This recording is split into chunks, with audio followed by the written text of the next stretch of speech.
Saúde mental e fé. Tem ligação ou não? Para abrir a nossa reflexão sobre esse tema, vamos pensar em qual é a definição de fé. O que significa ter fé?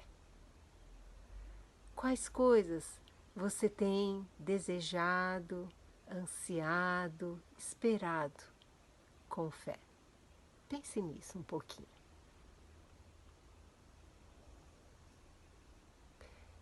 Pensou? Então, guarda um pouquinho o que você pensou e vamos pensar em alguns personagens da Bíblia. O primeiro personagem é Abraão. Abraão era uma pessoa de já avançada idade. Deus apareceu para ele, disse que ele teria um filho. Ele teve as dúvidas dele, mas era uma promessa muito linda. Promessa de herança, de herdeiros, é uma bênção universal, algo maravilhoso, extraordinário. E esse filho veio. E num belo dia, Deus apareceu para Abraão e disse: você vai me oferecer o seu filho em sacrifício. Então ele levantou de madrugada, arrumou 2 servos, o jumento dele para uma viagem e o filho.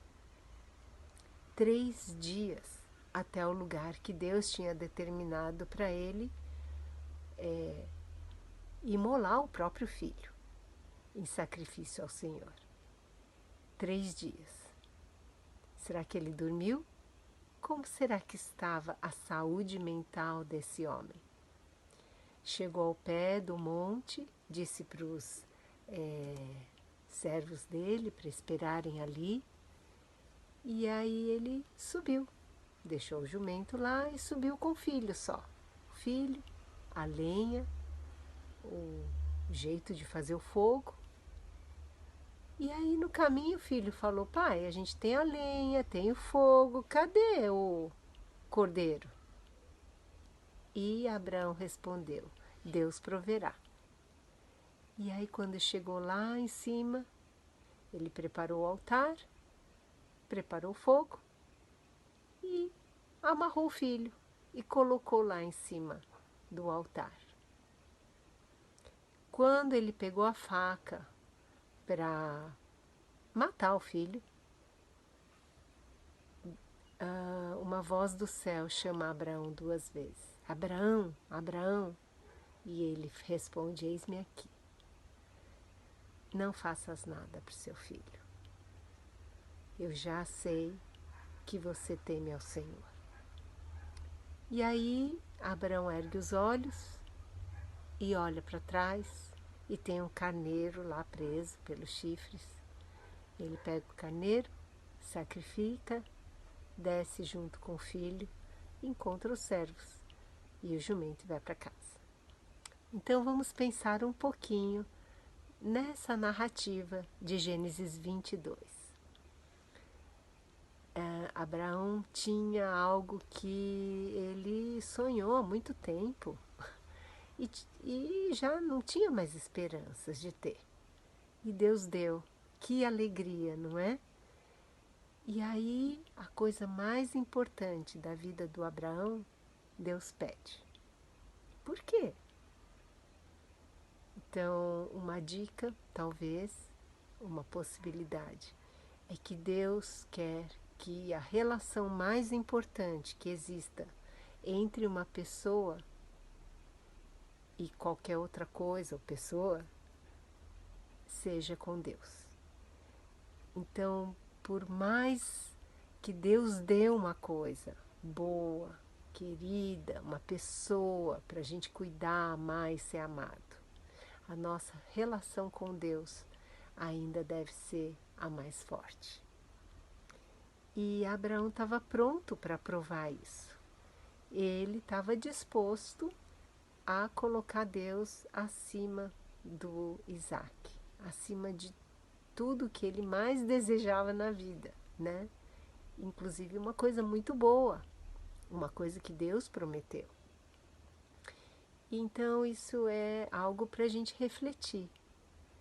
Ah, como que é a nossa fé?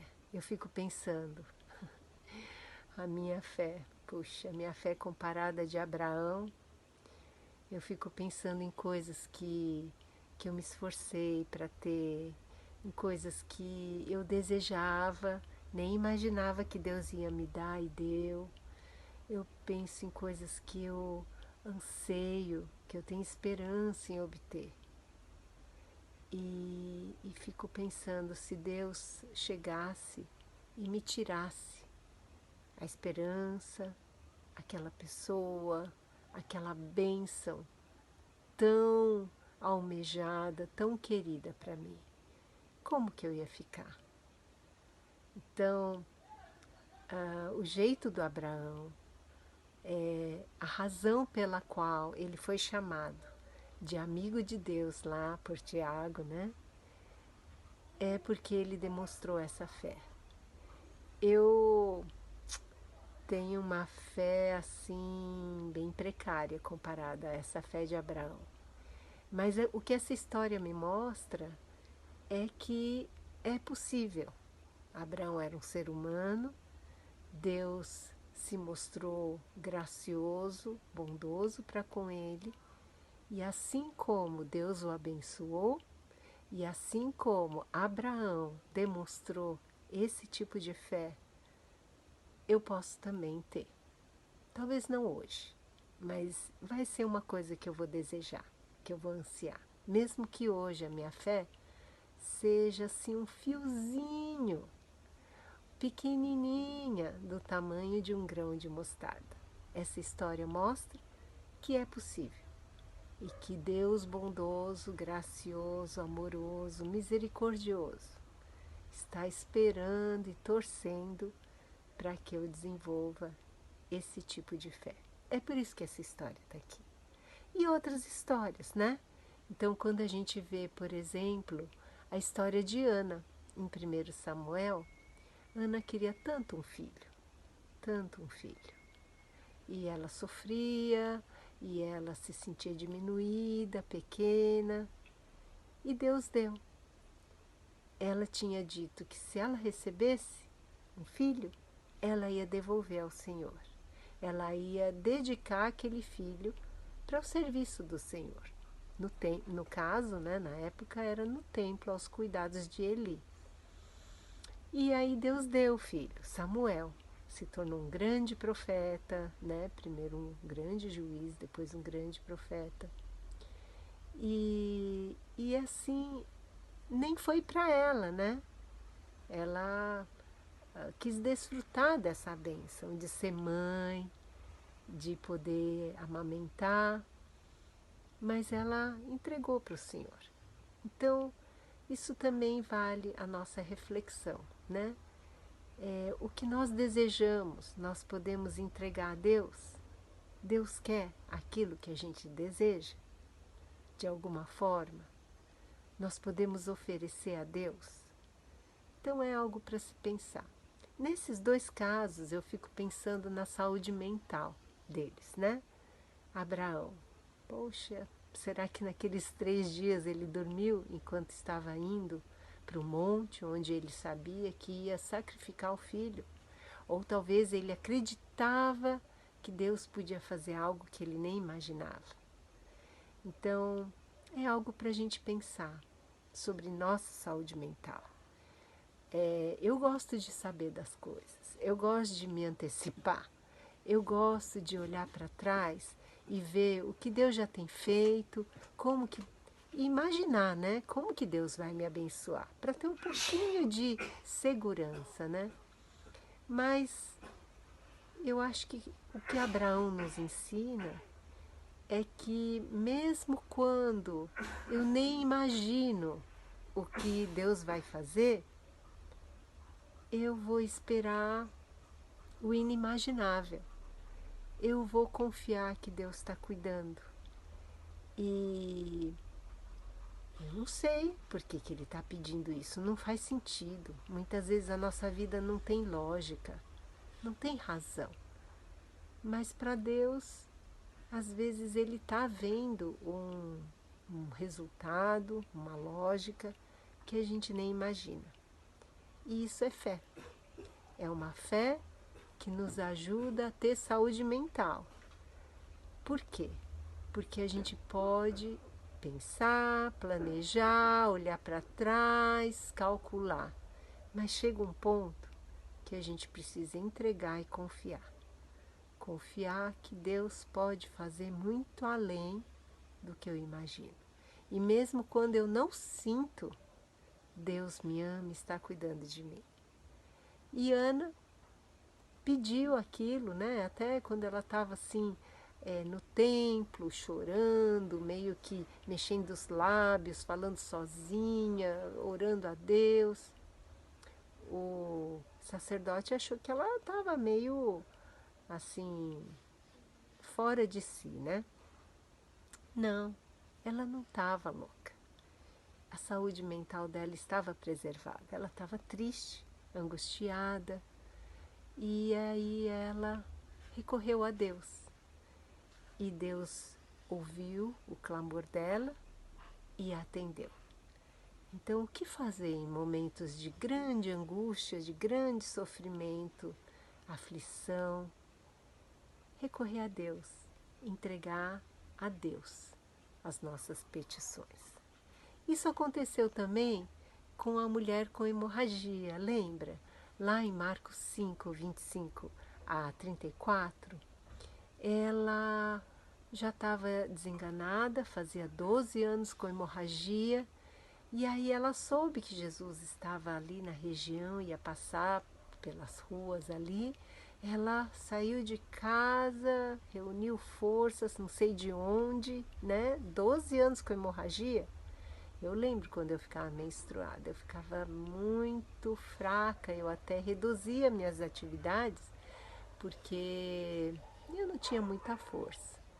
Mas aí logo passava, né? Uma semana, uns dias, talvez só apenas. Mas essa mulher estava há 12 anos com hemorragia, perdendo sangue, enfraquecendo o corpo, talvez uma mente, as emoções todas abaladas, sei lá se ela tinha marido, se o marido abandonou, o quanto que ela era discriminada por causa da doença dela, sem convívio social, religioso, porque uma mulher com hemorragia era considerada impura, e ela se arrumou e foi até Jesus. Onde ela reuniu forças para isso? Como que era a saúde mental dessa mulher? Como que era a fé dessa mulher? E ela foi e pensou, se eu somente tocar nas vestes de Jesus, eu vou ser curada.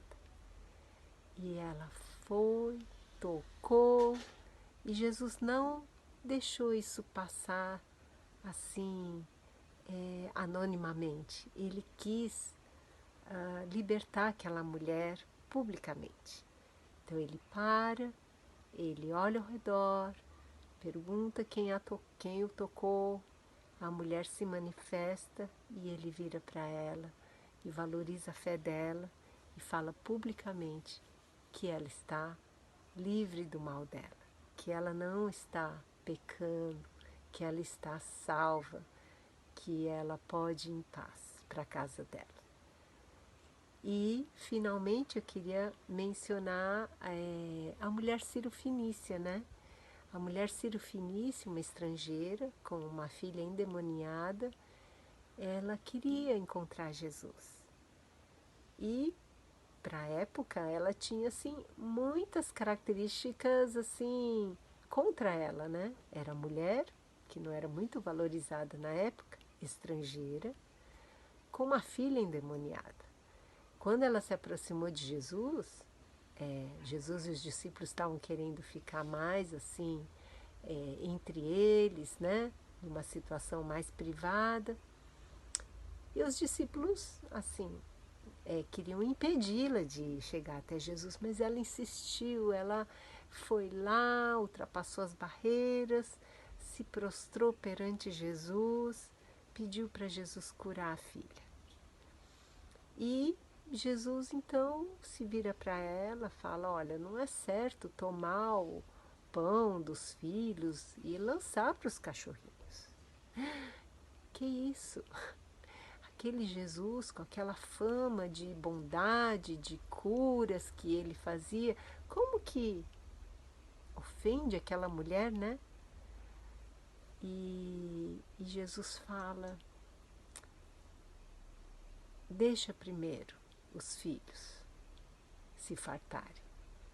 Não é bom tomar o pão dos filhos e lançar para os cachorros.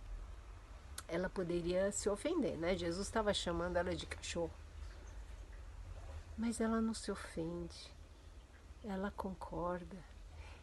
A fé dela faz ela enxergar o que está nas entrelinhas, o que está além das palavras. Ela falou: sim, Senhor. Mas os cachorrinhos comem das migalhas que os filhos deixam cair. Não precisa tomar dos filhos, não precisa lançar para mim. Eu estou aqui, eu aceito migalha.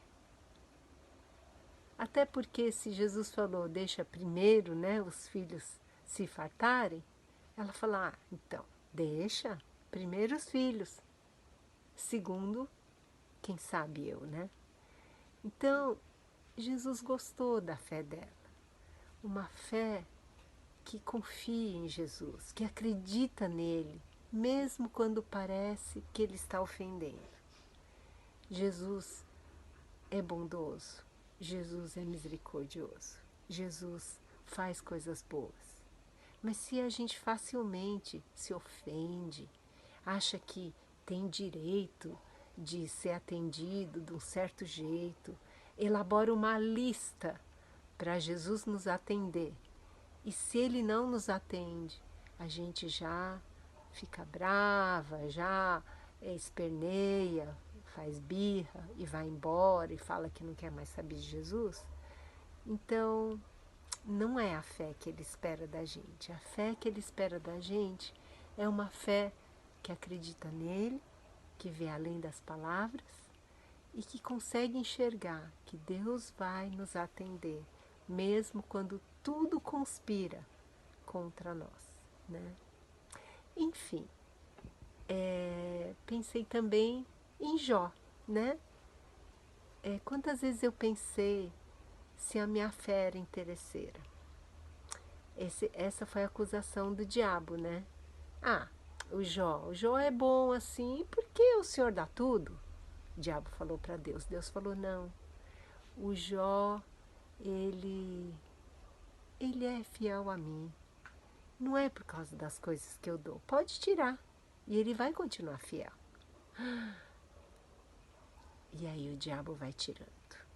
Família, os bens, a saúde, muita dor, muito sofrimento.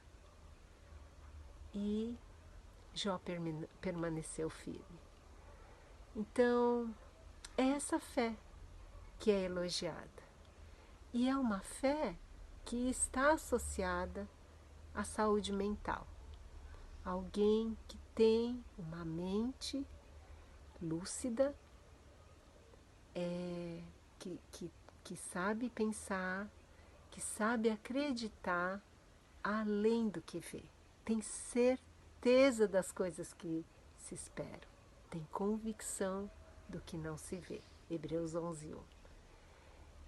E assim como Jó, Abraão, Ana, mulher com hemorragia, mulher cirofenícia e todos os outros personagens da Bíblia e personagens da atualidade que a gente admira, com fé, com lucidez, com saúde mental, nós vamos enfrentar os sofrimentos e as dificuldades, inclusive os momentos de depressão, de ansiedade e de outros transtornos mentais que nós todos somos passíveis de sofrer, porque a vida não é fácil.